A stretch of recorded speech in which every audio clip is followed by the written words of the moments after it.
Urban legends, a type of folklore that spreads through communities, often with some basis in reality, but oftentimes embellished to make the story scarier or more extreme. These stories, which are often shared informally through word of mouth or social media, are usually used to scare people or teach a moral lesson. And today we will be covering the urban legend Iceberg. And I know I've already made one before on my channel, but it low-key sucked. I had a bunch of weird information, I had lazy editing, and a lazy voiceover, so I'm here to do this video justice, and it'll be great, so you'll want to stick around into the end and listen to all of these urban legends.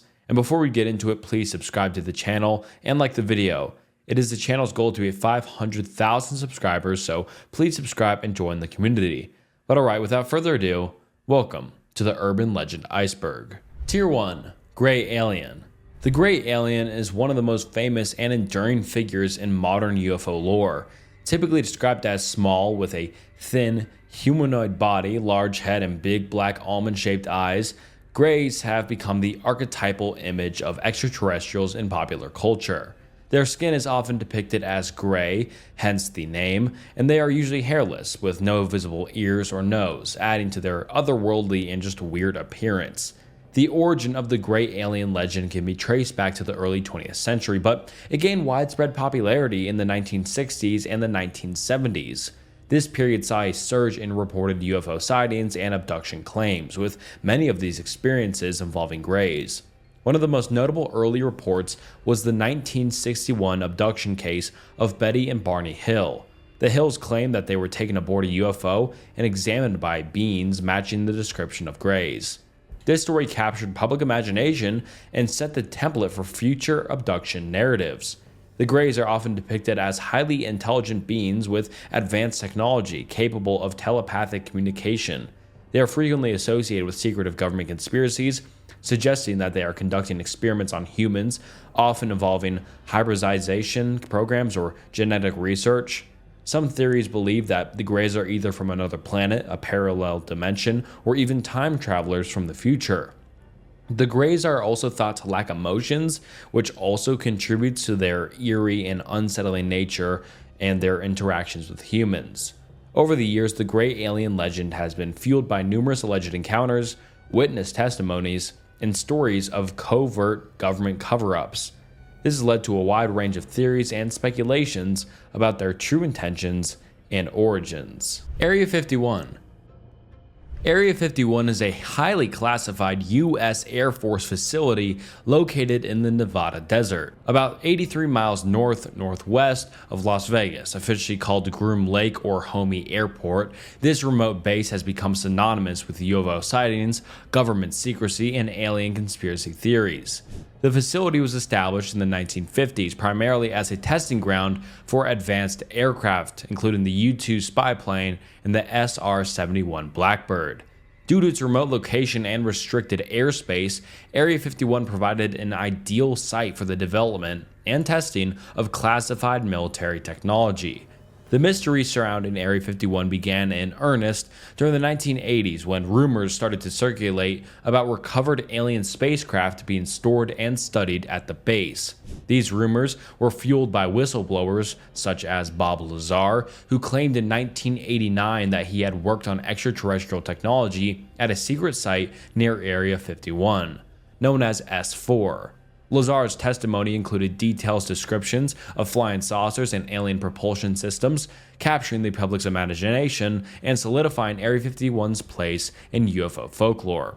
Over the years, Area 51 has become the focal point of numerous conspiracy theories, with some alleging that the US government is hiding evidence of extraterrestrial life and reverse engineering alien technology. The base's highly classified nature and lack of official acknowledgement for many years have only added to the speculation. While the US government now acknowledges the existence of Area 51, its activities still remain top secret, and the area is heavily guarded with signs warning of deadly force for trespassers. Bigfoot. Bigfoot, also known as Sasquatch, is one of North America's most enduring and famous cryptids. Described as a large, hairy, ape-like creature that stands between 6 and 10 feet tall, Bigfoot is said to inhabit remote forested regions, especially in the Pacific Northwest of the United States and Canada. Reports of Bigfoot date back centuries, with Native American legends and stories recounting encounters with large wild men or forest giants. The modern Bigfoot legend gained widespread attention in the late 1950s when a construction worker named Jerry Crew found enormous human-like footprints near Bluff Creek in Northern California. The local media coined the term Bigfoot, and the creature quickly became a sensation. This sparked a wave of reported sightings and a growing interest in finding evidence of the elusive beast. One of the most famous pieces of evidence is the Patterson-Gimlin film shot in 1967, which allegedly shows a female Bigfoot walking along Bluff Creek. Though the film remains controversial, with debates over its authenticity, it continues to be one of the most analyzed pieces of footage in cryptozoology and referring to Bigfoot. Sightings of Bigfoot typically describe a creature covered in dark, shaggy hair with a muscular build and a pronounced brow ridge. Witnesses often report a strong, unpleasant odor accompanying the beast and describe it as capable of moving silently and swiftly through dense forest. Some believe Bigfoot to be a relic hominid, such as Gigantopithecus, that has managed to survive in isolation. Others suggest it could be a spiritual entity or an interdimensional being, explaining its elusive nature and lack of evidence. Despite numerous reported sightings, audio recordings, and even alleged physical evidence like hair and footprints, Bigfoot's existence remains unproven. Lochness Monster. The Lochness Monster, affectionately known as Nessie, is one of the most famous cryptids and urban legends in the world. Believed to inhabit Loch Ness, a large freshwater lake in the Scottish Highlands, Nessie is often described as a long-necked, serpent-like creature with a humped back. Reports of a mysterious creature in Loch Ness date back to the 6th century, but it wasn't until the 20th century that Nessie became a global phenomenon. The modern legend of the Loch Ness Monster began in 1933, when a couple reported seeing a large creature rolling and plunging on the surface of the lake. This sighting coincided with the construction of a new road along the loch, which brought more visitors to the area and led to an increase in reported sightings. The most famous piece of evidence supporting Nessie's existence is the surgeon's photograph taken in 1934. The black and white photo appears to show a long-necked creature emerging from the water. While the image captivated the world and fueled widespread speculation, it was later revealed to be a hoax involving a toy submarine and a crafted head. Despite this revelation, interest in the Loch Ness Monster has never waned.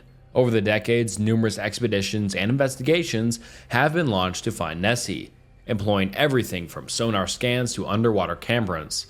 Some researchers hypothesize that Nessie could be a surviving plesiosaur, a marine reptile from the time of the dinosaurs, while others suggest more mundane explanations such as misidentified animals, floating logs, or optical illusions caused by the lake's unique environmental conditions.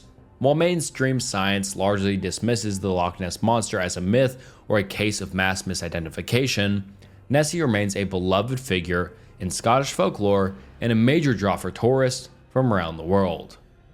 Men in Black. The Men in Black, otherwise known as the MIB, are mysterious figures often linked to UFO sightings and extraterrestrial encounters.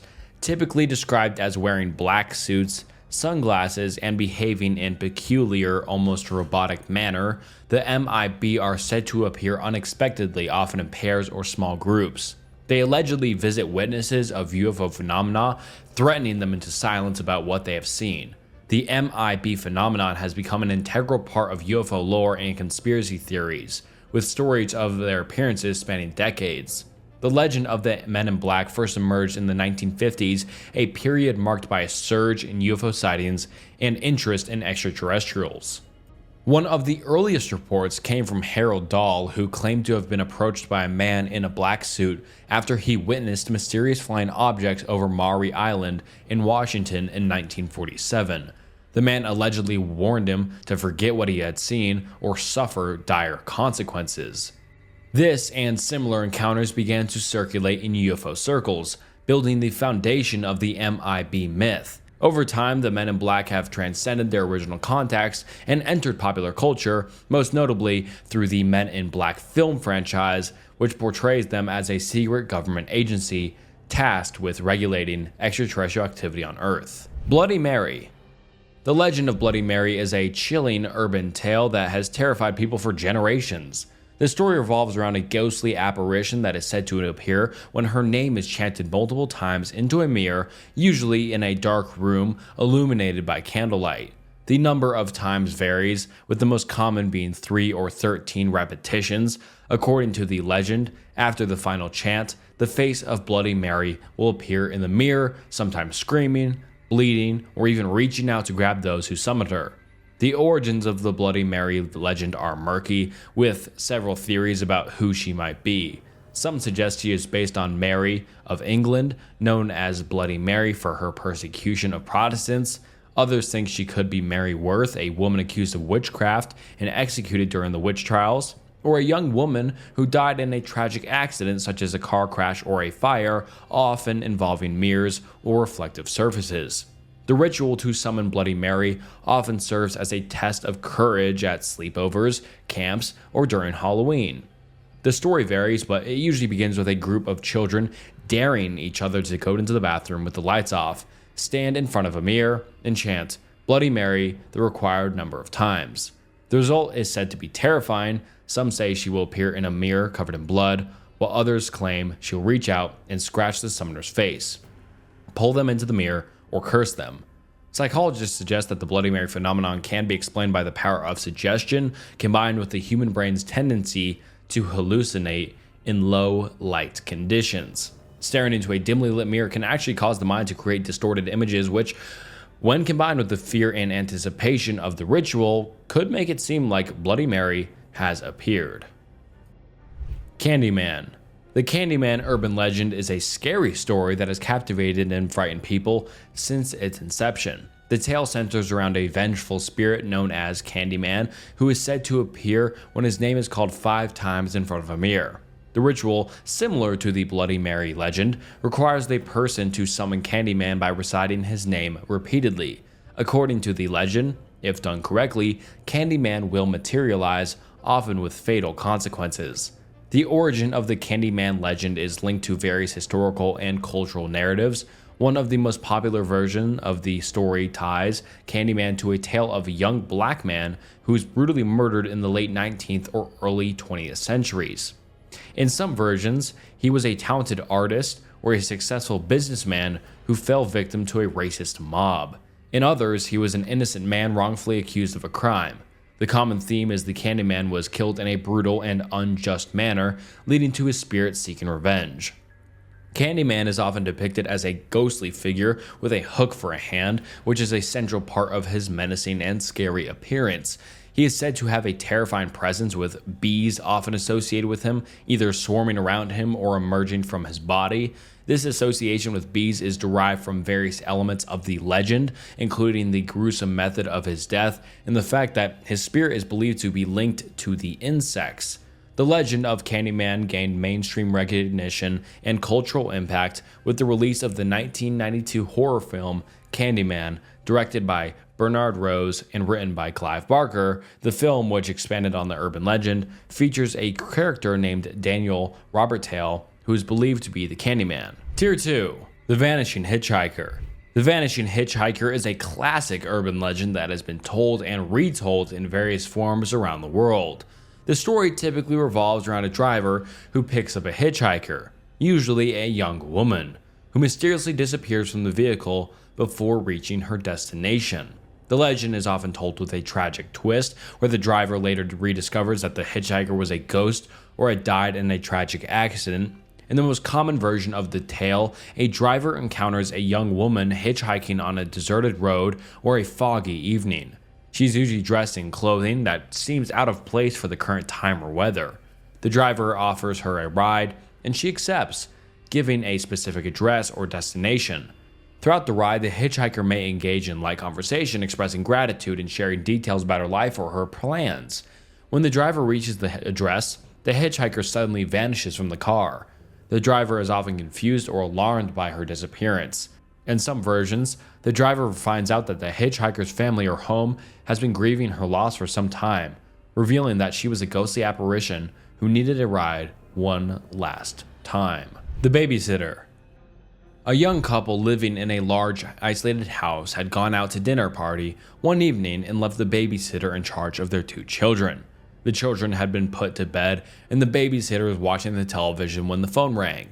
She answered, but all she heard was a man laughing hysterically and then a voice saying, "I'm upstairs with the children. You'd better come up." Thinking it was one of those phone calls or a practical joke, she slammed down the receiver and turned the television sound up. A short time later, the phone rang again, and as she picked it up, the unmistakable hysterical laughter came down the line, and the voice once again said, "I'm upstairs with the children. You'd better come up." Getting rather frightened, she called the operator and was advised they would notify the police, and should he phone again, could she keep him talking in order to give him time to trace the call and have him arrested. Minutes after she replaced the receiver, the phone rang again, and the voice said, "I'm upstairs with the children. You better come up." She tried to keep him talking, however, he must have guessed what she was trying to do, and he put down the phone. Only seconds later, the phone rang again. This time it was the operator who said, "Get out of the house straight away. The man is on the extension." The babysitter put down the phone and just then heard someone coming down the stairs. She fled from the house and ran straight into the arms of the police. They burst into the house and found a man brandishing a large butcher's knife. He had entered the house through an upstairs window, murdered both the children, and was just about to do the same to the poor babysitter. The spider bite urban legend is a gruesome and cautionary tale often used to warn about the dangers of spiders and the potential for infections or diseases they might carry. The story typically involves a person who gets bitten by a spider and experiences a series of horrifying symptoms that escalate into a severe medical emergency, often resulting in a shocking and dramatic outcome. In the most common version of the tale, someone, usually a young, healthy individual, suffers a spider bite, often without noticing it at first. The bite initially appears as a small, inconspicuous mark, but over time it begins to worsen. The person may experience severe pain, swelling, and redness around the bite area, which gradually spreads and becomes more intense. These symptoms often include fever, nausea, and general malaise. As the condition progresses, the bite area might develop into a large, ulcerous wound or even necrotize, leading to a significant tissue damage.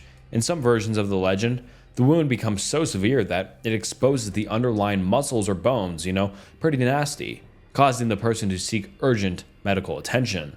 Despite treatment, the story often ends with a dramatic, sometimes fatal, result, highlighting the dangers of spider bites and the potential for severe complications if not addressed promptly. The spider bite responsible for the bite is often depicted as a particularly venomous or exotic species, such as a brown recluse or a black widow, known for their dangerous bites. And it's kind of a weird urban legend just because it's like a regular spider bite, but kind of gross, but interesting, I guess. The Hook. The reports had been on the radio all day, though she hasn't paid much attention to them. Some crazy man had escaped from the state asylum. They were calling him the Hook Man since he had lost his right arm and had it replaced with a hook. He was a killer, and everyone in the region was warned to keep watch and report anything suspicious, but this didn't interest her. Then the announcer came on and repeated the warning she had heard that afternoon. An insane killer with a hook in place of his right hand was loose in the area. Suddenly, the dark, moonless night didn't seem so romantic to her. The lover's lane was secluded and off the beaten track, a perfect spot for a deranged madman to lurk, she thought, pushing her amorous boyfriend away. "Maybe we should get out of here," she said. "That Hook Man sounds dangerous." "Oh, come on, babe, it's nothing," her boyfriend said, trying to get in another kiss. She pushed him away again. "No, really, we're all alone out here. I'm scared," she said. They argued for a moment, then the car shook a bit, as if something or someone had touched it. She gave a shriek and said, "Get us out of here now!" "Geez," her boyfriend said in disgust, but he turned the key on and went roaring out of the lover's lane with a screeching out of his tires. They drove home in stony silence, and when they pulled into her driveway, he refused to help her get out of the car. He was being so unreasonable, she fumed to herself. She opened the door indulgently and stepped into her driveway with her chin up and her lips set. Whirling around, she slammed the door as hard as she could, and then she screamed. Her boyfriend leapt out of the car and caught her in his arms. "What is it? What's wrong?" he shouted. Then he saw it. A bloody hook hung from the handle of the passenger side door. Kidney thieves. The kidney thieves urban legend is a scary tale about organ theft and exploitation, often told to evoke fear and highlight the dangers of trusting strangers. The story typically revolves around a victim who has their kidney stolen, usually after being drugged or incapacitated, and is left in a dire situation. This might involve a night out, traveling, or meeting new people. In the story, the victim may be drugged, either by a drink spiked with a sedative or through another method of incapacitation. After being rendered unconscious or semi-conscious, the victim is often transported to a clandestine location. When they wake up, they find themselves in a strange or unsettling place, such as a rundown hotel room or an unfamiliar environment. The person discovers that one of their kidneys has been surgically removed, often with little or no anesthesia, leaving them in significant pain and distress. The legend typically describes the kidney removal in graphic detail, emphasizing the severity of the situation. The story often concludes with the victim either being found and receiving medical attention or being left in a precarious condition. The killer in the back seat. The legend features a woman driving while being relentlessly followed by a car or a truck. The pursuing driver flashes his high beams, tailgates, and sometimes even collides with her vehicle. When she finally arrives home, she discovers that the driver was trying to alert her to a man, a murderer, or escaped mental patient hiding in her back seat. Each time the man attempted to attack, the pursuing driver would use his high beams to scare him back down. In some variations, the woman stops for gas and the attendant asks her to come inside to resolve a credit card issue. Once inside, he informs her that there's a man hiding in her back seat. Another variation involves the woman spotting a doll on the road, stopping to investigate, and then having the man climb into her car. In yet another version, a woman enters her car only to have a deranged individual suddenly appear, shouting incoherently and pounding on the vehicle. Although she managed to escape, the same person appears and attacks her car no matter where she drives. Eventually, she reaches a police station and reports the incident. The officer, after trying to calm her down, agrees to escort her back to her car. When they check the vehicle, they find the killer hiding behind the driver's seat. It turns out that the deranged individual was actually the ghost of one of the killer's victims, trying to warn the woman or confront the murderer. Tier 3. Body in the Bed. The Body in the Bed urban legend is a scary and suspenseful story that revolves around a horrifying discovery made by a person sleeping in a hotel room or a rental accommodation. The legend is often told with varying details, but the core of the story remains a disturbing revelation that unfolds as the night progresses. In the most common version of the legend, a traveler checks into a hotel or a rental property, usually after a long journey or a tiring day. They are given a room, and after settling in, they prepare for bed. As the night progresses, the traveler may feel uneasy or notice something odd, but they eventually fall asleep. In the middle of the night or early morning, the traveler is suddenly awakened by a strange noise or feeling. They might notice an unusual odor or an unsettling sensation that prompts them to investigate. As they look around the room, they might discover that the bed feels unusually heavy, or that there's something wrong with the mattress. Upon closer inspection, they find a hidden compartment or a disturbance in the bedding. To their horror, they uncover a lifeless body, often described as being partially decomposed or in a state of advanced decay. The body might be hidden beneath the mattress inside the bed frame or concealed in some other way. The discovery is usually followed by a frantic search for the hotel staff or a call to the authorities. The story often concludes with the revelation that the body had been placed there by a previous occupant or by someone with obvious malicious intent. The victim might have been a former guest who was murdered or died under mysterious circumstances, and their body was hidden there to avoid detection. Body in the water tank. The Body in the Water Tank urban legend is a disturbing and suspenseful story that centers around a horrifying discovery related to a water supply. In the most common version of the tale, a person staying at a hotel or rental property begins to notice strange occurrences. These might include unusual tastes or odors in the water coming from the taps, or a general feeling of unease about the water supply. Guests may also experience odd noises or disruptions, but they typically don't think much of it at first. Eventually, complaints about the water quality lead to an investigation. The staff or maintenance workers, following up on these concerns, check the building's water tanks, which are often located on rooftops or in concealed areas. Upon inspecting the tanks, they make a horrifying discovery: a dead body floating inside one of the water tanks. The body is usually described as having been advanced state of decomposition, having contaminated the water supply with its presence.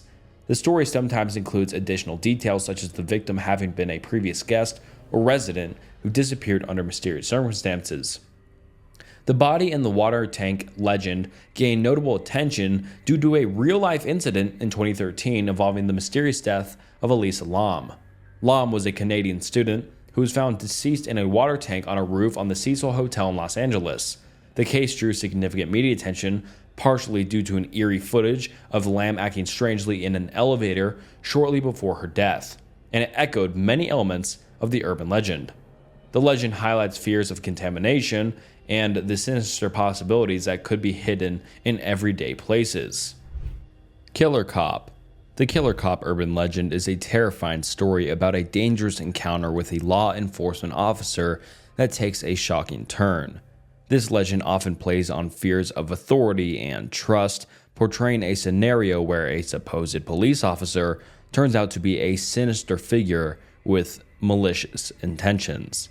In the most common version of the legend, a driver is traveling alone at night or during late hours. They may be on a deserted road or in a remote area. Suddenly, they notice flashing blue and red lights in their rearview mirror, indicating that they are being pulled over by a police car. Feeling relieved to have encountered law enforcement in what feels like a potentially unsafe situation, the driver pulls over and waits for the officer to approach. The officer, who is often described as appearing professional and authoritative, approaches the vehicle and begins to question the driver. The interaction seems routine at first, with the officer asking standard questions and requesting the driver's license and registration.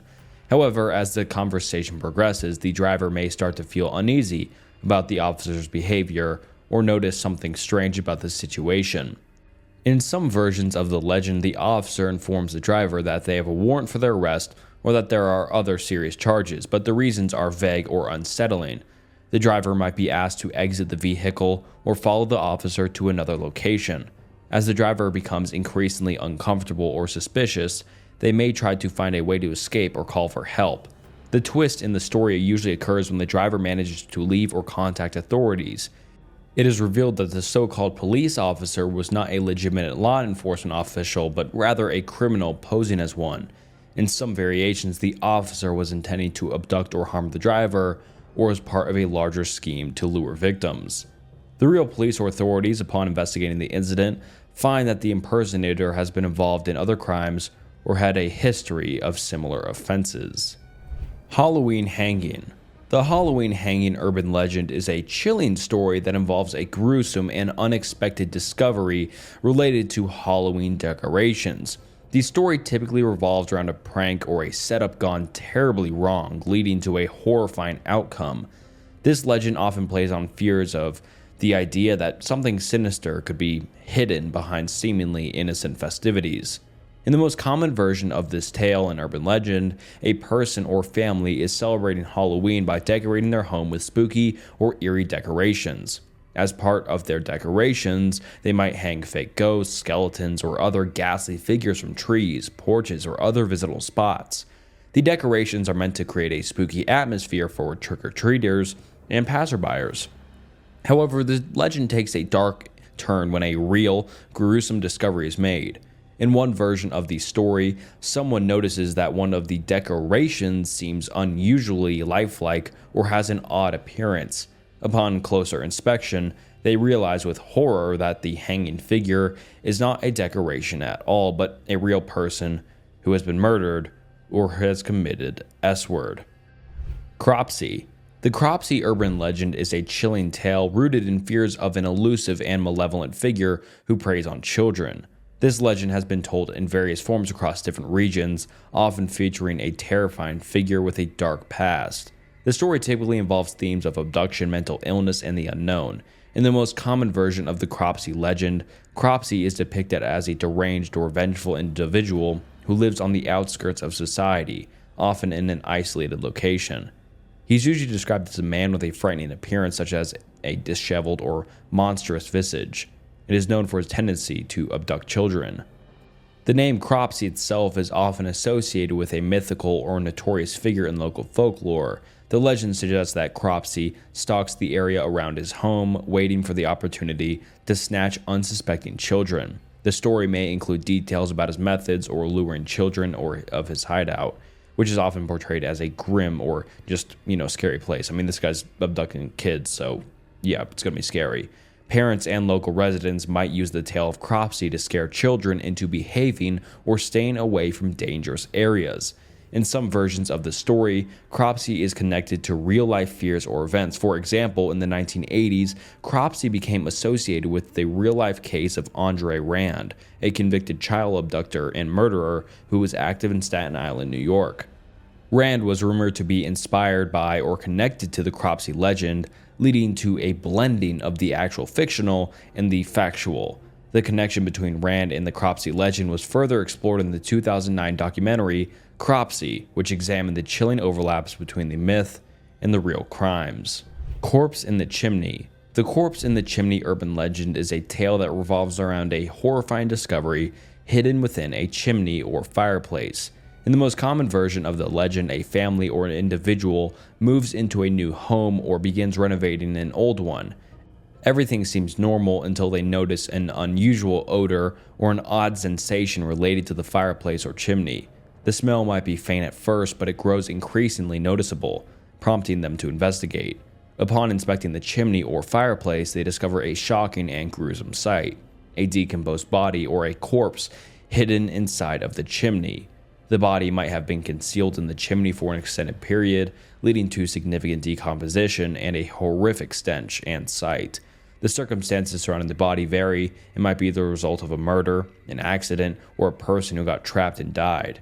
In some versions, the discovery is made when the family or new owners are cleaning out the fireplace or preparing it for use.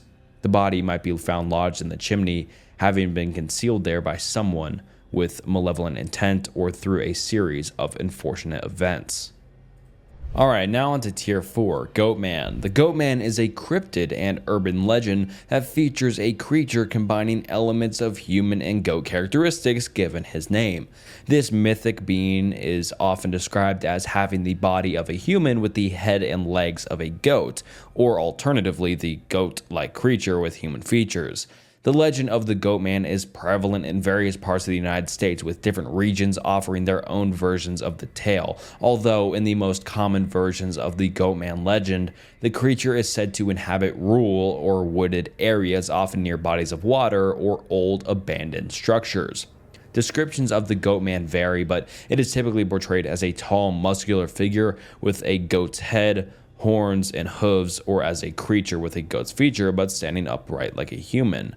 The Goatman is often linked to tales of mysterious disappearances, strange noises in the woods, and eerie encounters. In some stories, the creature is said to be a reclusive or malevolent entity that preys on unsuspecting travelers or locals. Sightings of the Goatman may involve reports of unsettling encounters, such as the creature attacking livestock, making strange noises, or appearing in the vicinity of rural homes. The legend of the Goatman has local variations. For example, in Maryland, the Goatman is associated with a story about a scientist who was experimenting with goat-human hybrids and became a monstrous entity after an accident. In Texas, the Goatman is often described as a creature with a more demonic appearance, linked to a cryptic and occult lore. The Goatman myth often serves as a modern-day cautionary tale of the woods and just the unknown of the wilderness. Moth Man. The Moth Man is a creature from American folklore, especially associated with the Point Pleasant area of West Virginia. Descriptions of the Moth Man do vary, but it's often depicted as a large, humanoid figure with wings and glowing red eyes, kind of resembling a moth, giving his name, Moth Man. The legend gained prominence in the 1960s when numerous reports of sightings were made around Point Pleasant. Witnesses described encounters with the Mothman as unsettling and often accompanied by feelings of dread and also disaster. The most famous event linked to the Mothman is the Silver Bridge collapse on December 15th, 1967. The bridge, which connected Point Pleasant to Gallipolis, Ohio, collapsed during rush hour, resulting in the deaths of 46 people. Some theorists suggest that the Mothman sightings were actually like a premeditation of this tragedy. So like people thought that the Mothman kind of caused this and he was some sort of creature of a harbinger of doom. And over the years, the Mothman has become a staple of urban legend and pop culture, appearing in books, movies, and festivals, and one of the more popular cryptids out there. Blackeyed Children. The Blackeyed Children are a modern urban legend that emerged in the late 1990s and early 2000s, characterized by eerie encounters with mysterious, children-like figures who have completely black eyes. The first widely circulated reports came from Texas, where individuals recounted unsettling experiences involving these strange children seeking entry into their homes or vehicles. Typically, the black-eyed children appear as pre-adolescent youths, often dressed in outdated or odd clothing. They approach people with a request for help or entry, usually displaying a sense of urgency and just asking real quick for help and stuff like that. The most unsettling feature is their eyes, solid black with no discernible whites or irises, so that's pretty spooky, which is said to induce an overwhelming sense of fear. Many who have reported sightings describe a feeling of dread or an almost supernatural compulsion to comply with the children's requests. Some believe these entities could be malevolent spirits, aliens, or manifestations of psychological fears. Although there's a lack of verifiable evidence, and this legend has just kind of turned into a popular subject of horror stories, social media discussions, and conspiracy theories. Chupacabra. The Chupacabra, which means goat sucker in Spanish, is a legendary creature rooted in Latin American folklore. The legend first emerged in Puerto Rico in the 1990s, with the term being coined after a series of livestock killings. Farmers reported finding their animals, primarily goats, drained of all their blood, with puncture wounds on their necks, kind of like a, vampire kind of sucked all the blood out of it. The mysterious perpetrator and predator was said to be a strange creature that sucked the blood from its victims, leading to its name. Descriptions of the Chupacabra vary widely. Some reports describe it as a reptilian creature with spines along its back and glowing eyes, kind of like an alien of some sort, while others depict it as a more canine-like figure with a pronounced hump and mange-like skin. Despite all of these varied descriptions, the common factor is all sightings is the creature's alleged bloodthirstiness. In recent years, many Chupacabra sightings have been attributed to misidentified animals suffering from mange or other diseases. Nonetheless, the Chupacabra remains a very popular figure in cryptozoology folklore and also just a more Latin American folklore and stuff like that. Teti. The Teti legend is a haunting urban myth from Japan, rooted in modern folklore and characterized by its gruesome and chilling details. The tale centers around a vengeful spirit, often depicted as a woman who is missing her lower half, so yeah, pretty gruesome. According to the legend, she is condemned to drag herself across the ground, creating a distinct tek sound, which is where her name originates from. The origins of the tek legend vary, but a common version tells the story of a young woman who, in a tragic accident, fell onto a railway track and was cut in half by a train.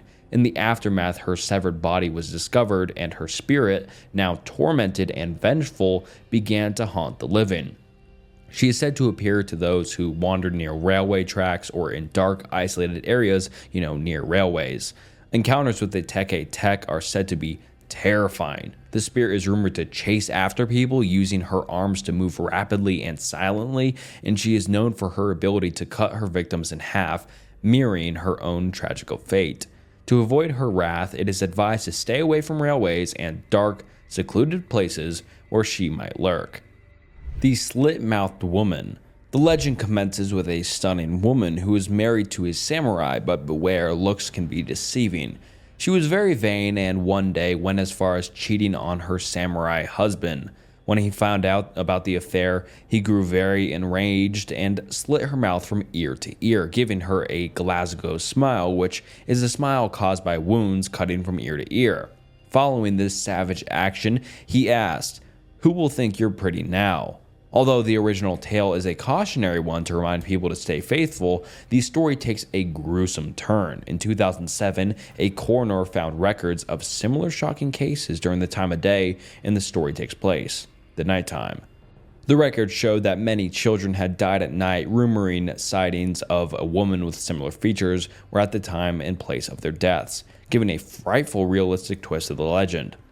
This apparent phenomenon can be explained. A woman wearing a surgical mask or masks or some sort would approach people, usually children, at night and ask them, "Am I pretty?"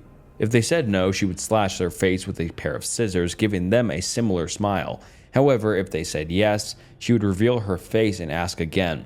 If this time they said no, she would slash their faces regardless. Even if they still said yes, she would follow them home and still brutally kill them. Many people believe the only way to break this pattern is to confuse her by answering with either, "You're okay," or "So-so," not providing a definitive answer. The confusion from these replies would buy the victim enough time to get away. So if you ever see this woman, just make sure you say, "You look so-so," "You look okay," and your life will be saved. La Llorona. La Llorona, or the Weeping Woman, is a deeply ingrained figure in Latin American folklore, especially in Mexico in the southwestern United States. Her legend is one of the most enduring and chilling ghost stories in Hispanic culture. The tale typically begins with a woman named Maria, who lived in a small village. She was known for her beauty and had a passionate love for her husband. However, her husband abandoned her for another woman, leaving Maria heartbroken and destitute. In her grief and desperation, Maria took her children to a river and, in a moment of anguish and madness, drowned them. Realizing the horror of what she had done, she attempted to save them, but it was too late. Overcome by guilt and despair, Maria herself drowned. The spirit of La Llorona is said to wander near bodies of water, crying out for her lost children. Her wails, which translate to, "Oh my children, where are you?" are said to be heard by those who live near rivers, lakes, or other bodies of water. Her mournful cries are believed to be a warning or an omen of misfortune. According to the legend, La Llorona is often seen as a ghostly figure in a white dress, her face hidden behind her long hair. She is said to be a dangerous spirit who may abduct children who stray too close to the water, believing them to be her own lost offspring. The Jersey Devil. The Jersey Devil is a prominent figure in American folklore, especially in New Jersey folklore. The legend traces back to the early 18th century and centers on a mysterious creature said to inhabit the Pine Barrens, a dense forest region in southern New Jersey. According to the most popular version of this legend, the Jersey Devil was born in 1735 to a woman named Mother Leeds. Mother Leeds, already having 12 children, allegedly cursed her 13th child, wishing it would be a devil. What a nice mom. But the child was born with a horrid appearance, a mix of human and animal features, including a goat-like head, bat-like wings, and cloven hooves. So this thing was ugly as hell. As soon as it was born, the creature is said to have transformed into a terrifying beast and fled into the Pine Barrens. The Jersey Devil is described in various ways, but common features include its reptilian skin, bat-like wings, and a piercing scream. It is reputed to terrorize the region, attacking livestock, frightening people, and causing unexplained phenomena in the area. Over the years, numerous sightings and encounters have been reported, but none have provided concrete evidence of the creature's existence. Krampus. Krampus is a figure from Central European folklore, especially popular in countries like Austria, Germany, and Switzerland. He is a dark, menacing counterpart to St. Nicholas, which is, Santa, the benevolent figure who rewards good children. The legend of Krampus is most prominent during the Christmas season, especially on December 5th, known as Krampusnacht, which is Krampus Night. Described as a demon-like creature with horns, a long tongue, and a fearsome appearance similar to the devil, Krampus is said to roam the streets during the festive season. His appearance is often grotesque, with shaggy fur, cloven hooves, and a face that combines elements of a goat and a devil. In some depictions, he carries chains and bells, which he uses to create a frightening noise as he approaches. According to folklore, Krampus serves as a form of retribution for misbehaving children. While St. Nicholas rewards the good, Krampus punishes the naughty. He is said to carry a bunch of birch branches. God, that's a tongue twister. Bunch of birch branches, damn. Which he uses to swat or spank misbehaving children. In some versions of the legend, he even carries a sack or basket to abduct particularly troublesome children and whisk them away to his lair. The tradition of Krampus is celebrated through parades and festivals where individuals dress up as Krampus and engage in theatrical displays of his menacing behavior. These celebrations often involve elaborate costumes and masks and are a blend of fear and festivity, and it's mostly just for fun, but it's just mostly popular and celebrated in Europe, like I said at the beginning. Bunnyman. The Bunnyman is a chilling urban legend from Virginia, especially linked to the area of Fairfax County. The story gained prominence in the 1970s and revolves around a mysterious figure known for wearing a rabbit costume and committing bizarre and violent acts. The most common version of the Bunnyman legend involves a man who escaped from a local insane asylum. According to this tale, he was last seen wearing a rabbit costume, and after his escape, he began to haunt the woods in nearby areas, attacking unsuspecting individuals. His violent acts reportedly included the mutilation of animals and even assaults of people. So this Easter Bunny is not a good Easter Bunny, he's just, an insane dude. But over time, the legend expanded to include sightings of the Bunnyman around the abandoned structures and dark corners of the region, adding a supernatural element to the story. One of the key sites associated with the Bunnyman legend is a dilapidated bridge in Clifton, Virginia, known as the Bunnyman Bridge. According to the lore, the bridge is a hotspot for sightings and paranormal activity related to the Bunnyman. Some versions of the legend suggest that the Bunnyman is seeking revenge or has unfinished business, which keeps him tethered to the area. And the Bunnyman legend has become a very popular subject of local lore, inspiring books, movies, and various forms of media. And on to Tier 5, but before we get into Tier 5, please consider subscribing to the channel. I mean, we're an hour into the video, and you seem to enjoy it enough to watch an hour-long video, so yeah, please subscribe. And alright, anyways, let's get into the next entry. Spring-Heeled Jack. Spring-Heeled Jack is a legendary figure from 19th century England, known for his remarkable agility and frightening appearances. The legend began in the early 1830s, especially around London, and quickly spread throughout the country. Spring-Heeled Jack is described as having an unusual and terrifying appearance, often featuring a face that was said to be monstrous or devilish. With glowing eyes and a wide, malicious grin, his most notable characteristic, however, was his ability to leap great distances, described as having springs or extraordinary strength in his legs, which allowed him to jump over rooftops and walls with ease. The creature was reputed to attack people, especially women, in the streets at night. His attacks typically involve sudden, aggressive assaults or frightening encounters. Some accounts even describe him as breathing fire or emitting a ghastly, high-pitched laugh, adding to the terror associated with him. The legend of Spring-Heeled Jack stirred significant public and fear and fascination, leading to numerous sightings and reports of his activities. Despite many claims of his presence and sightings, no evidence was ever found to substantiate the stories. The Monkey Man of Delhi. The Monkey Man of Delhi is a mysterious and unsettling urban legend from India, especially with the city of Delhi or New Delhi. The legend gained prominence in the early 2000s and revolves around a supposed creature or entity causing widespread fear and panic. According to reports, this creature was a monkey man, and it's described as having a supernatural being that resembles a monkey or has a monkey-like appearance. Witnesses describe it as having a face covered in fur, sharp claws, and a fearsome demeanor. The creature is said to have been sighted primarily at night, leading to a series of strange and disturbing incidents. The legend began to gain traction in 2001 when a series of alleged attacks were attributed to the Monkey Man. People reported being assaulted by a creature with a monkey-like appearance, leading to numerous injuries and widespread panic. So this was honestly less of an urban legend because people were actually getting hurt by this thing. The creature was said to be especially aggressive, with accounts describing him as attacking people with sharp claws or even attempting to strangle them. The legend of the Monkey Man of Delhi led to a significant media frenzy, with newspapers and news channels extensively covering the reports. The situation reached such a level of hysteria that rumors of sightings and attacks spread rapidly, causing fear and leading to incidents of public panic. Despite the widespread reports and panic, no evidence was ever found to confirm the existence of the Monkey Man. Skeptics argue that the sightings and attacks may have been caused by a combination of some sort of mass hysteria, existing monkey populations that are big, I guess, and isolated incidents of criminal behavior, and people would just kind of link it to the Monkey Man. But who knows? Pretty weird. Paul is dead.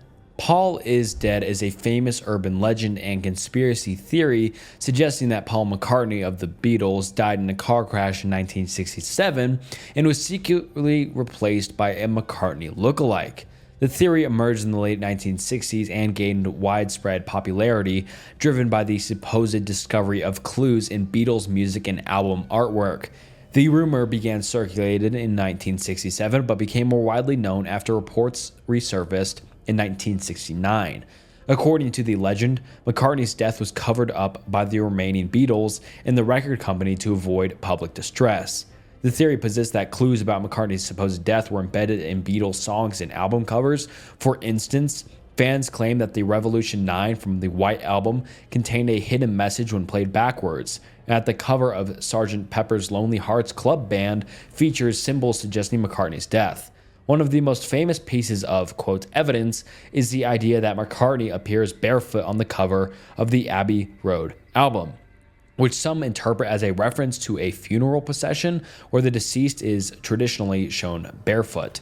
Additionally, some fans pointed to supposed visual and auditory clues in other Beatles albums, such as the supposed message, "I buried Paul," heard when playing certain tracks backward.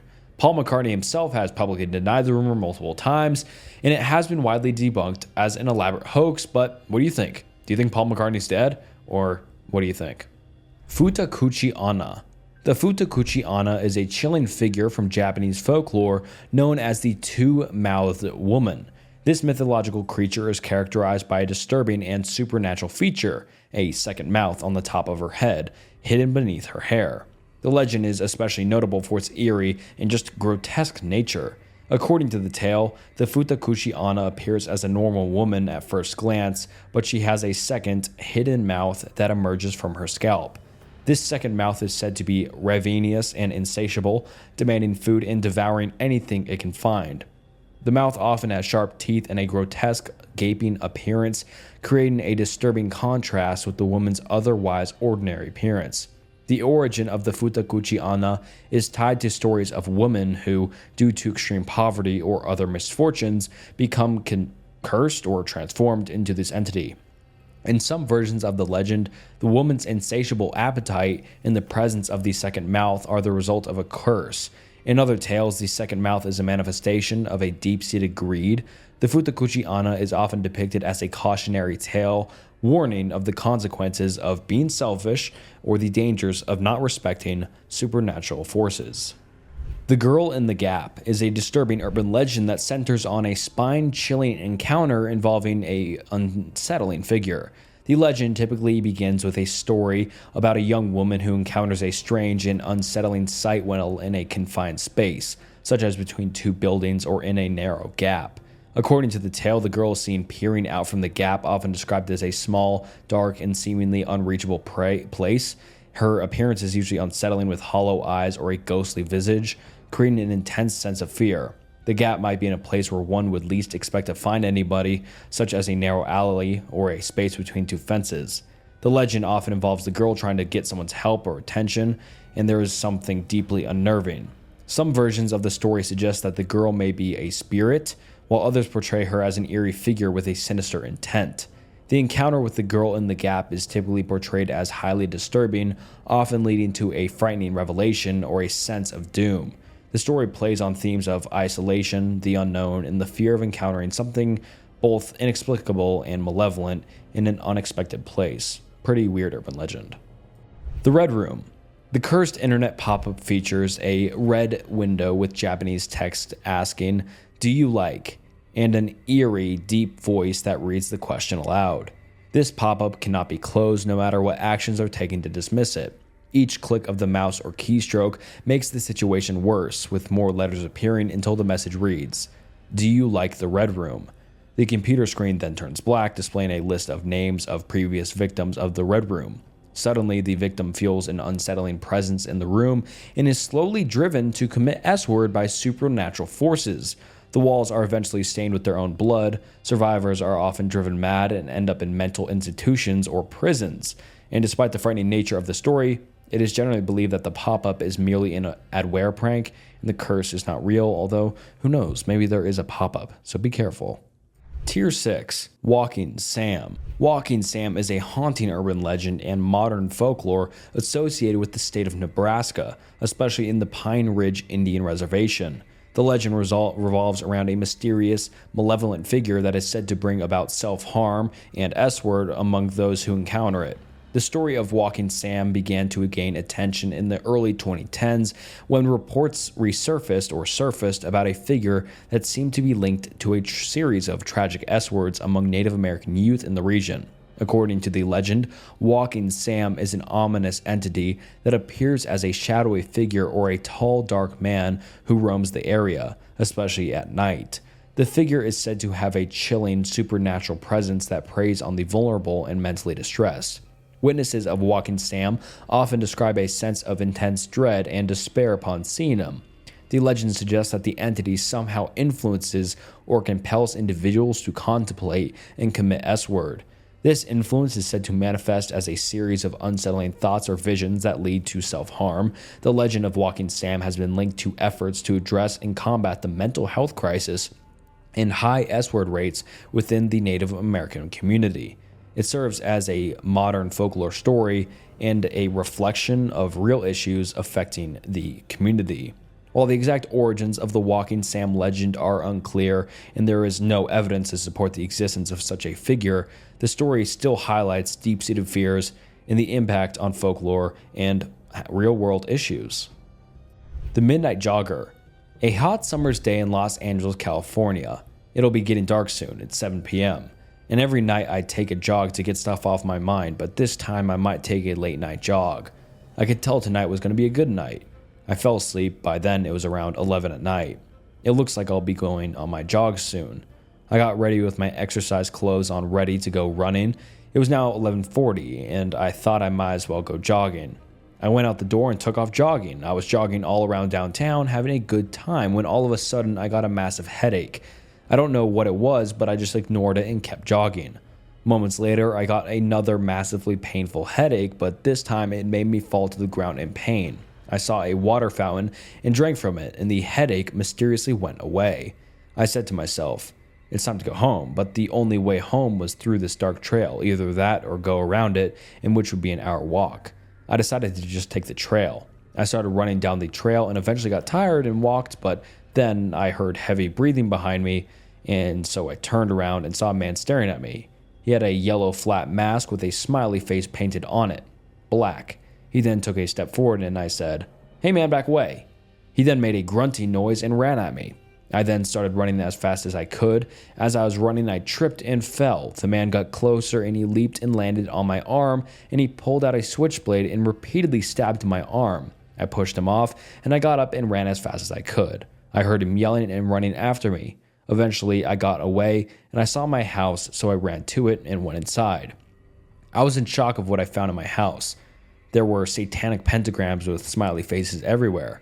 I then heard a thump upstairs. I went to my garage and grabbed a baseball bat. As soon as I grabbed it, the lights in the house went out, so I reached in a drawer and pulled out a flashlight and I went upstairs. I looked down the hallway and I saw the man run across room to room. I then heard him chuckle and say, "Satan is gonna love you." And I said back, "Fuck you." My flashlight died and I kept hitting it to make it turn back on. I hit it one last time and it turned on, and the man was right in front of me and he tackled me down the stairs and he reached for his knife and I bit his hand and he yelped and dropped it, and I reached for my bat and said, "Smile, motherfucker." And I started bashing his head in and stopped after 13 hits. He didn't move, so I got up and dialed on my house phone 911, and I told the cops everything and hung up. I turned back around and he was gone. The cops arrived and came in. I told them the body had disappeared. They checked the whole house and around. Sure enough, he was gone. They took me to the hospital and patched me up. I stayed at the hospital for 3 days for safety. I drove home and went inside and saw something on the corner of my eye. It was a note. I opened it and I was full of fear when I read, "I'm not done with you." Bodies in Sydney Harbour Bridge. The bodies in Sydney Harbour Bridge legend is a grim and unsettling urban myth associated with one of Sydney's most iconic landmarks, the Sydney Harbour Bridge. The story revolves around the disturbing claim that bodies have been secretly disposed of within or around the bridge structure. According to this legend, various accounts suggest that the bodies were hidden within the bridge's construction during its building in the early 20th century, or later discarded in the vicinity of the bridge for nefarious purposes. The story often implies that these bodies were of those of workers who died during the construction of the bridge, or even victims of some sort of foul play. The myth plays on fears of hidden danger, creating a sense of mystery and horror surrounding one of Sydney's most prominent structures. Some versions of the legend claim that the bridge's construction was marred by accidents and fatalities, leading to the notion that bodies were buried or hidden with the bridge's extensive framework to avoid scandal or further complications. Himuro Mansion. Himuro Mansion is a notorious urban legend from Japan famous for its scary reputation. The story revolves around an old, abandoned mansion located in the mountains of Japan, which is said to be cursed and haunted by vengeful spirits. The legend of Himuro Mansion dates back to the early 20th century and tells of a once grand estate owned by the Himuro family. According to the tale, the mansion fell into disrepute after a series of tragic and gruesome events. It is said that the family practiced dark rituals or was involved in occult activities, which led to a horrific series of murders and supernatural occurrences within the mansion. One of the most chilling aspects of the legend is the claim that the mansion is haunted by the spirits of the family members who met violent ends. These spirits are often described as restless and malevolent, causing the mansion to become a hotspot for paranormal activity. Visitors who dare to enter the mansion are said to experience a range of terrifying phenomena such as sudden drops in temperature, eerie sounds, and glimpses of ghostly figures. The story of Himuro Mansion has inspired various forms of media, including films, video games, and books. And one of the most notable is the Fatal Frame series of horror video games, which draws heavily from the Himuro Mansion legend for its setting and plot.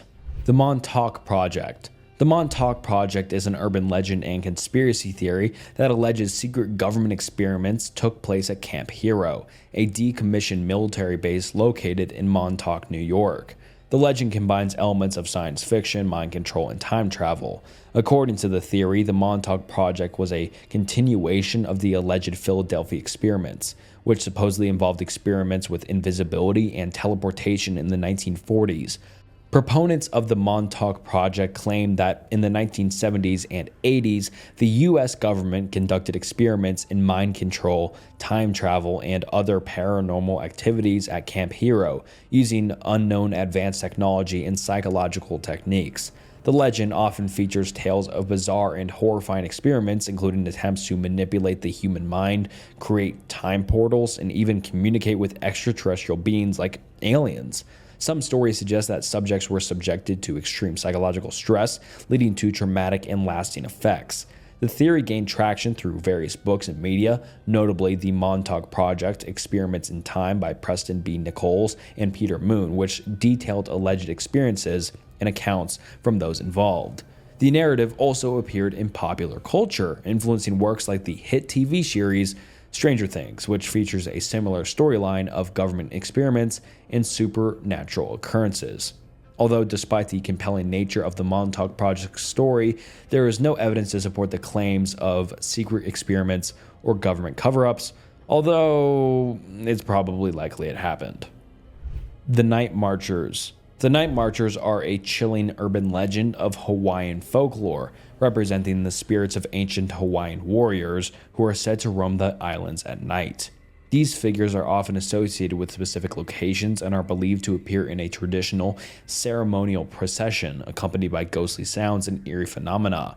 According to this legend, the night marchers are the spirits of ancient Hawaiian warriors or chiefs who once led ceremonial marches. These spirits are believed to march in a ghostly parade, complete with the sounds of drums, conch shells, and chanting. The warriors are said to be clad in traditional battle attire, including feathered cloaks and weapons, which adds to the, spectral and imposing nature of their appearance. The night marchers are known for their powerful and intimidating presence. They are said to appear primarily at night, especially during specific lunar phases or on certain sacred sites. Encountering them is considered highly dangerous.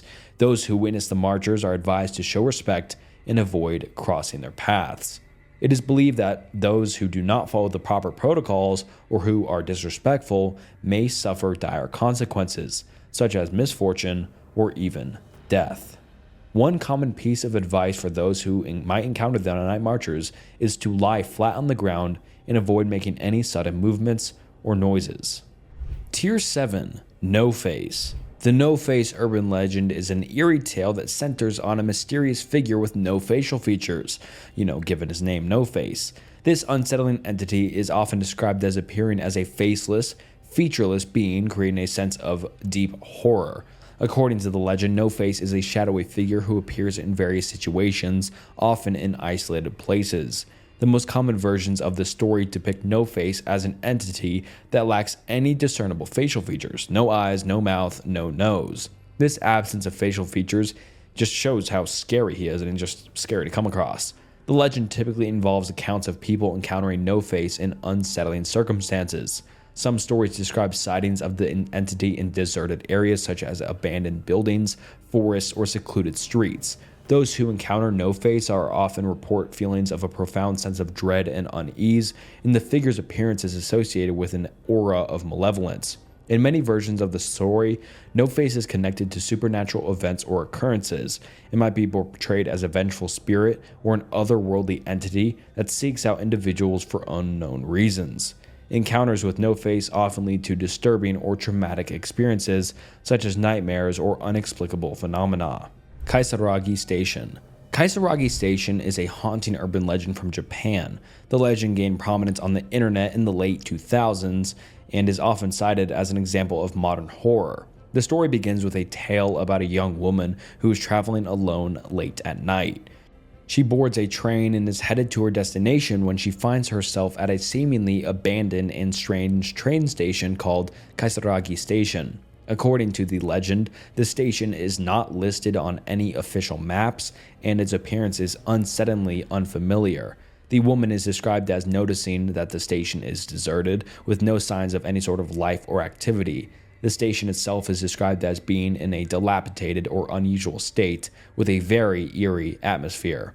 Despite her attempts to leave, she finds that the train she arrived on has left without her, and there are no signs of any other trains arriving or departing. As the legend goes, the woman tries to contact someone for help but receives no response. Her attempts to leave the station or find her way back are met with increasingly difficulty. Over time, she becomes increasingly anxious and disoriented, realizing that the station might be stuck in a different dimension or time, disconnected from the real world. Stoll's Gateway to Hell. Across America, there are graveyards like Bachelor's Grove and Stoll Cemetery that go beyond typical haunted legends and delve into the realm of just straight up horrifying. These sites are rumored to be so terrifying that they are said to host the devil himself.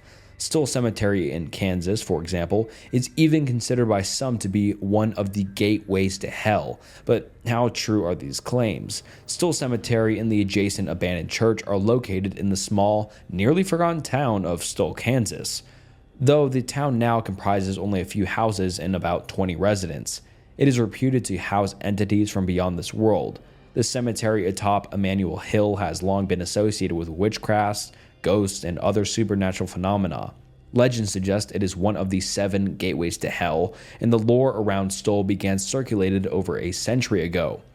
But it gained wider attention in the 1970s. In November of 1974, a University of Kansas student newspaper article claimed that Stoll Cemetery was haunted by legends of diabolical happenings, and that the devil appeared there twice a year.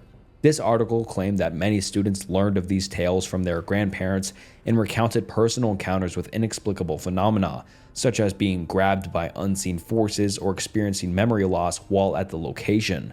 The article also showed stories of devil worship and witchcraft that might happen there.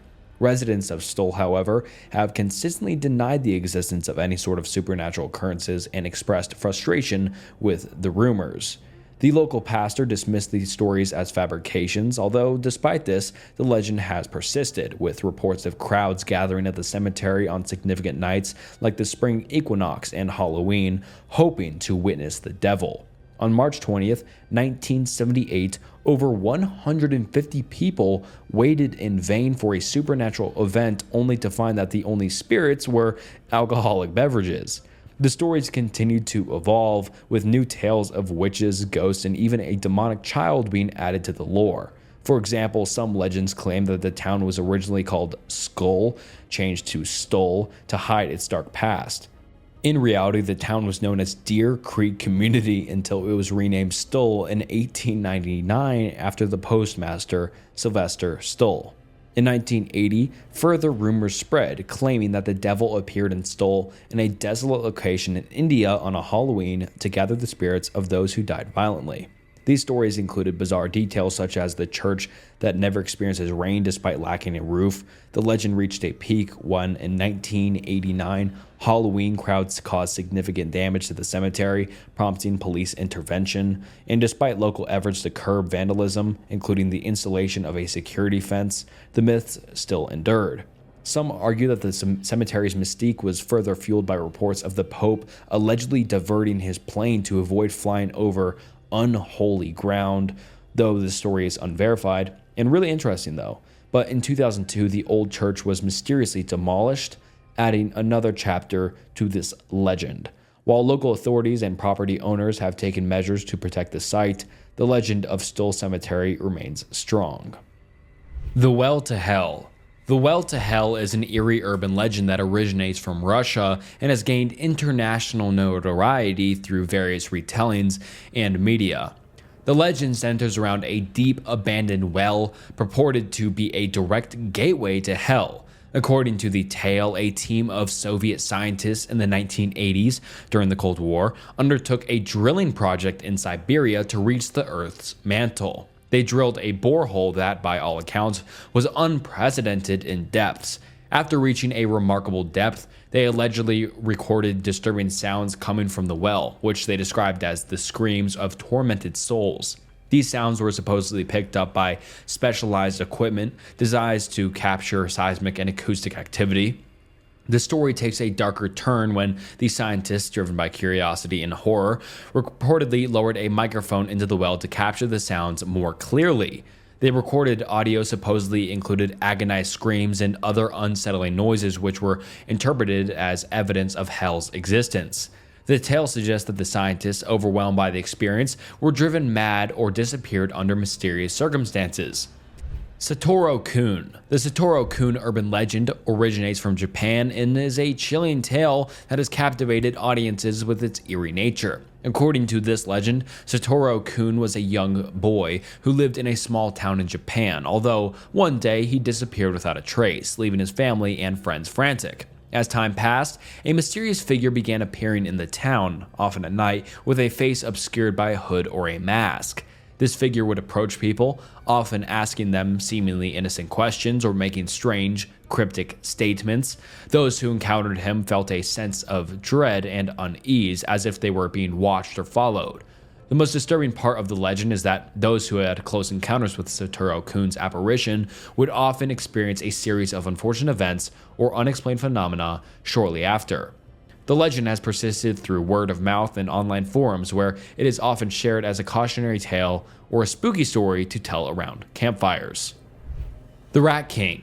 The Rat King urban legend is a haunting tale rooted in European folklore, especially in Germany and France. This legend describes a grotesque and unsettling phenomenon involving a mass of rats that become physically entangled in a grotesque living mass. The origins of the term Rat King can be traced back to the 16th century, where it was used to describe these nightmarish assemblies of rodents. According to the legend, a rat king occurs when a number of rats, usually 10 or more, become bound together by their tails. This entanglement is often attributed to the rats' tails being caught in sticky substances or intertwined with each other due to the filth and decay in their environment. The rats, struggling to free themselves, become increasingly trapped, forming a grotesque, writhing ball of fur, tails, and tangled limbs. The Rat King is said to have a sinister and supernatural aura, and in some versions of the legend, the Rat King is believed to possess a dark intelligence. It is thought to bring bad luck or disease to those who encounter it, or even act as an omen of impending misfortune. The sight of a Rat King is described as being deeply disturbing and unsettling, often causing those who witness it to flee in horror. Historically, the existence of actual rat kings has been subject to debate. Some claim that the phenomenon was not merely a legend but a real occurrence, with preserved specimens displayed in museums or described in various texts. These specimens, often found in old attics or sewers, were preserved as horrifying trophies, reinforcing the legend's place in the folklore. The Mad Gasser of Mattoon. The Mad Gasser of Mattoon is one of the most intriguing and unsettling cases in the realm of American urban legends. This eerie tale dates back to the 1940s in Mattoon, Illinois, where a series of mysterious attacks terrorized the small town. The story began in 1944 when residents of Mattoon reported a series of bizarre and frightening incidents. Victims claimed that they were afflicted by a strange and noxious gas that caused severe respiratory issues, nausea, and headaches. The gas was described as having a pungent, unpleasant odor. The attacks were typically accompanied by sightings of a suspicious figure, described as a man in a gas mask or strange clothing, lurking in the vicinity. The panic and confusion grew as the attacks continued. The local authorities were perplexed as they found no physical evidence of gas or chemicals in the areas where the attacks occurred. Some people believe that the gasser was using some sort of toxic substance to incapacitate his victims, while others suspected that the whole affair might be a psychological attack with mass hysteria playing a role. Although despite all the fear and speculation, the case remains unsolved. There were no arrests or conclusive evidence to identify the culprit, and the attacks eventually ceased as mysteriously as they had begun. Tier 8. Water Babies. The Water Babies legend is a disturbing and eerie urban legend that originates from various different folklore traditions. It typically involves supernatural creatures associated with water, often depicted as evil or unsettling beings that pose a threat to humans.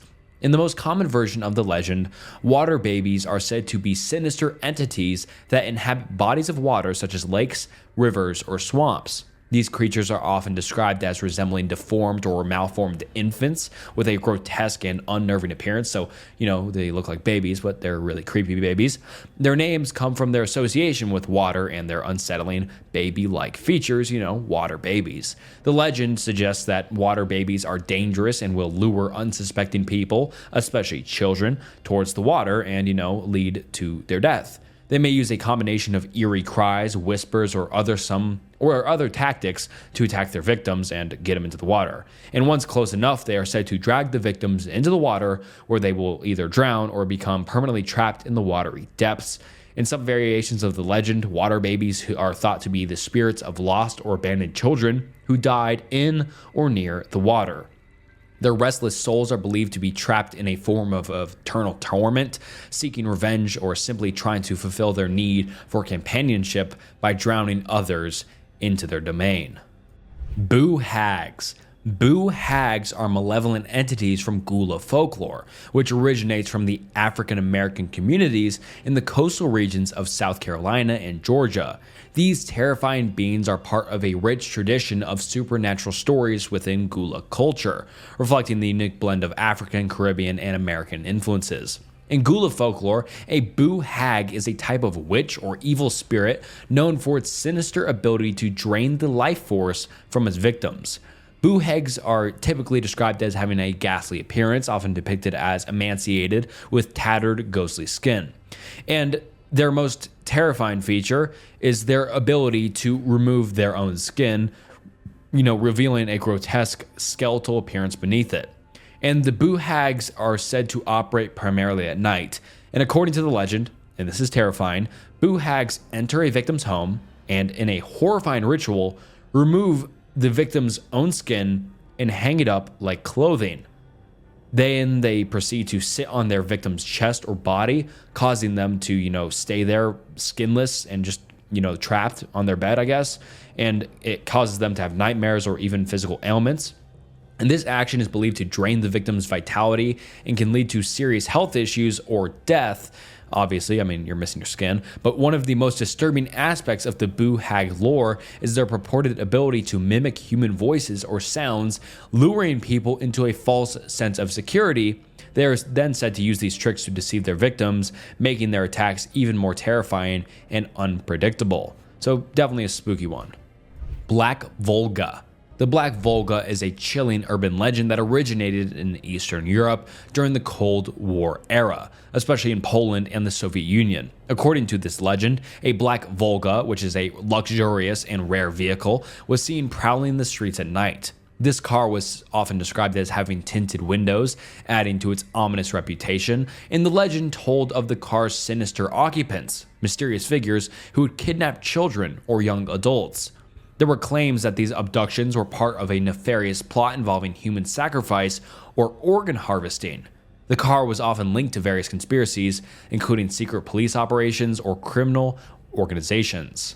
The Vanishing Hotel Room. Near the turn of the century, a distraught young woman rushed into the British Embassy in Paris. She and her mother were on their way home and, owing to the shortage of accommodations in the crowded city, had taken 2 single rooms in a hotel. The mother chose room 342, decorated with rose-strewn wallpaper and plum-colored velvet curtains.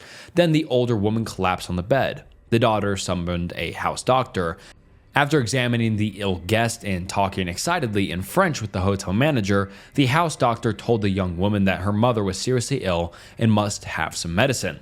But the proper medication could be found only in his office on the other side of town.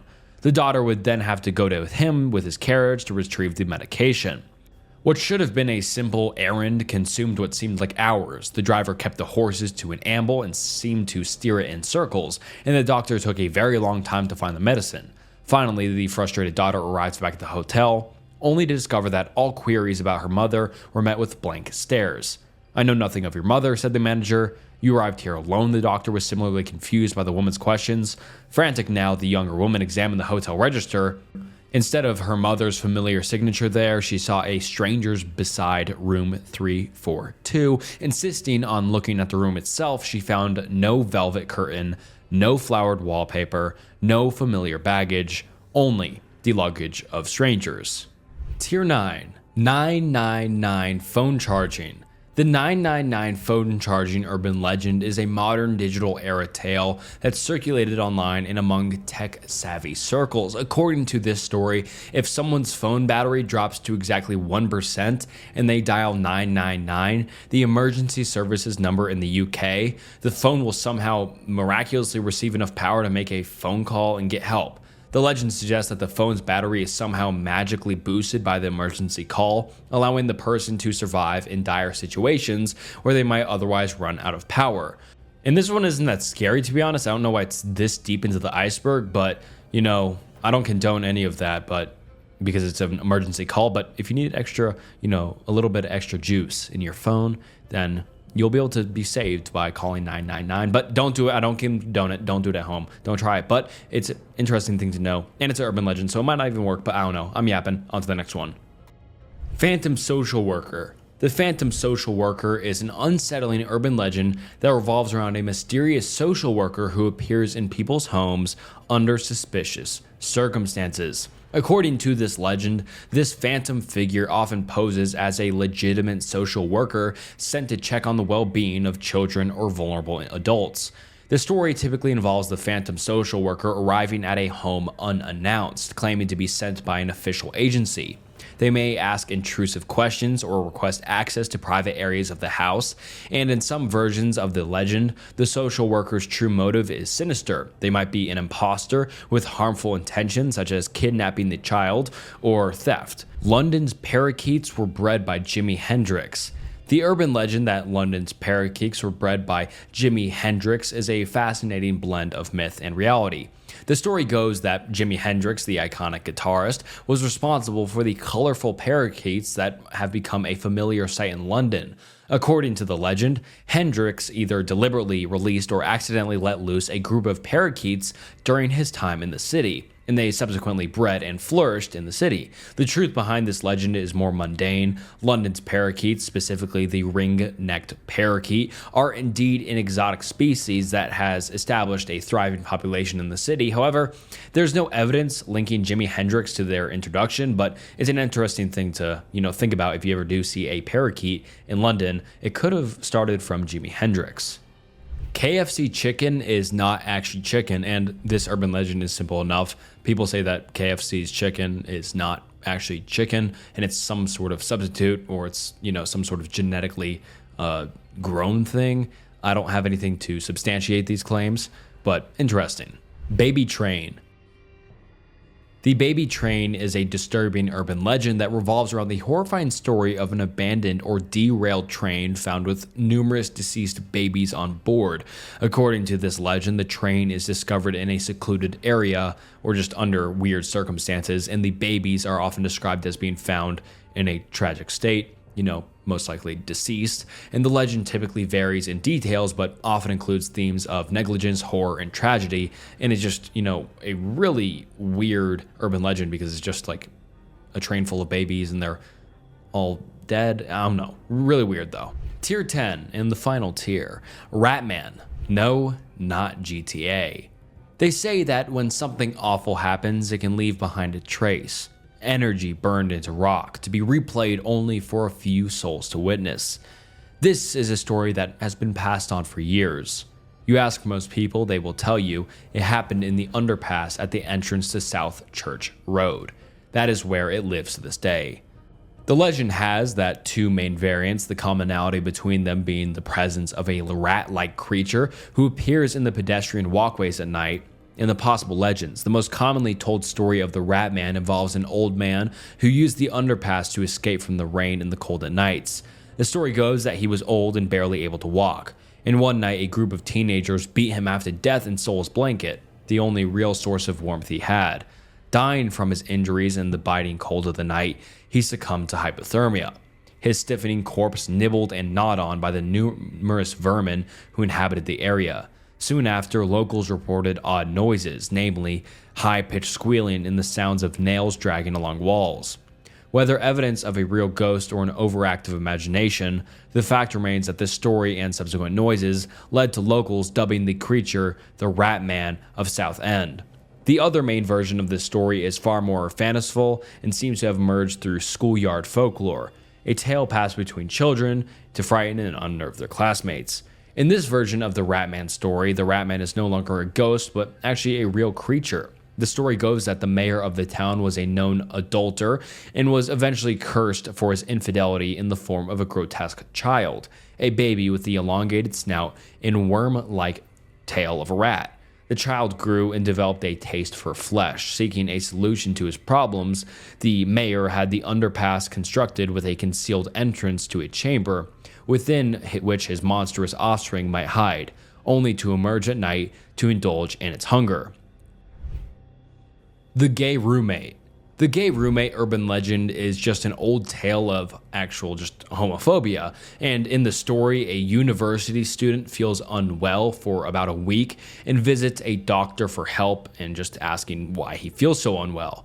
And the doctor reveals that the student's roommate has been drugging him for sinister purposes, as you can probably fill in the blanks what the roommate's been doing. But when the student returns, he discovers that the roommate has vanished, leaving behind the anesthetic used to sedate him. So yeah, just a weird urban legend that was actually just rooted in homophobia and stuff like that. So weird, but yeah. Red Cap.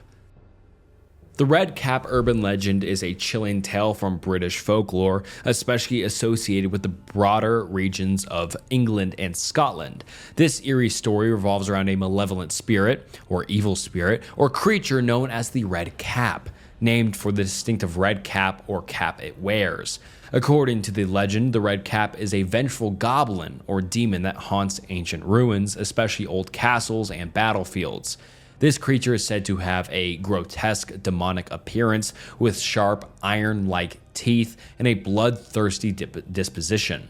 The red cap which it wears is believed to be dyed with the blood of its victims, symbolizing its violentness, and the red cap is notorious for preying on travelers and intruders who venture into its domain. It is said to have a particular taste for murder and will just attack anyone who dares to disturb its resting place, so don't go near its resting place.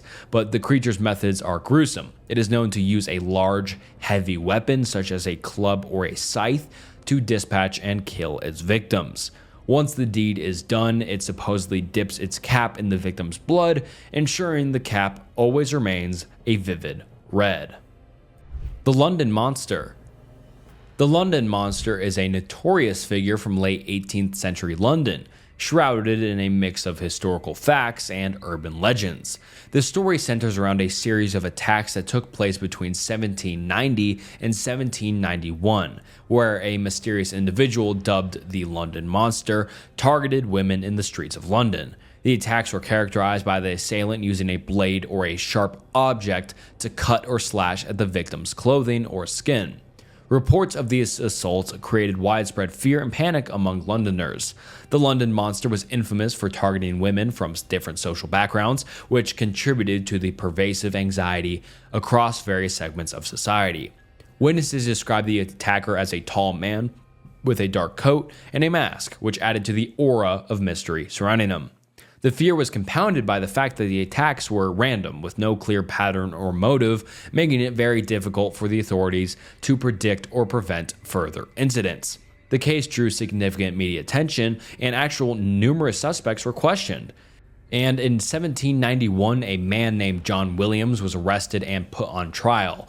Williams was ultimately convicted of several attacks, but there was a considerable doubt about whether he was truly the London Monster or if he was simply a scapegoat. The London Monster case remains a compelling chapter in London's history because it's kind of an urban legend, but also true murderer and attacker. But he could still be out there. Well, not anymore because he'd be dead, but you know what I mean. Captain Roger Vanderbird, skeleton in a tree. The tale of Captain Roger Vanderbird and the skeleton in a tree is a haunting urban legend. According to the legend, Captain Roger Vanderbird was a renowned sea captain known for his voyages across treacherous waters. However, the story takes a dark turn with a mysterious and unsettling incident. As the legend goes, Captain Vanderbird disappeared under bizarre circumstances while on a voyage. His ship was found abandoned, drifting aimlessly, with no sign of his crew or the captain. A massive search effort ensued, but Vanderbird was never found. The mystery surrounding his disappearance remained unsolved for many years, and the most eerie part of the legend involves a skeleton discovered in a tree. According to the story, years after Vanderbird's disappearance, a group of hikers or adventurers all stumbled upon a secluded forest. In a particularly gnarled and old tree, they found a skeleton hanging by its remains. The skeleton was said to be dressed in what appeared to be an old-fashioned naval uniform, leading to speculation that it belonged to Vanderbird himself. Local lore adds to the intrigue by suggesting that the skeleton was not merely a forgotten relic, but that it had been placed there deliberately as a grim warning or message of some sort. The tree, in some versions of the legend, is said to have been located near an area once frequented by the captain, adding to the mystery of whether the skeleton was indeed Vanderbird or someone else entirely. The Warden of Burnbeck Halls. The legend of the Warden of the Burnbeck Halls is a spine-chilling tale steeped in mystery and superstition. Burnbeck Halls, an old and imposing mansion located in a remote part of England, is the setting for this eerie story, which has been passed down through generations. According to the legend, the Warden of the Burnbeck Halls was a grim and authoritarian figure who presided over the mansion with an iron fist. The warden, also known for his harsh discipline and stern demeanor, created a climate of fear and oppression among those who lived or worked at the mansion. His reign was marked by strict rules and a series of unexplained disappearances. The most disturbing aspect of the legend involves the warden's supposed fate.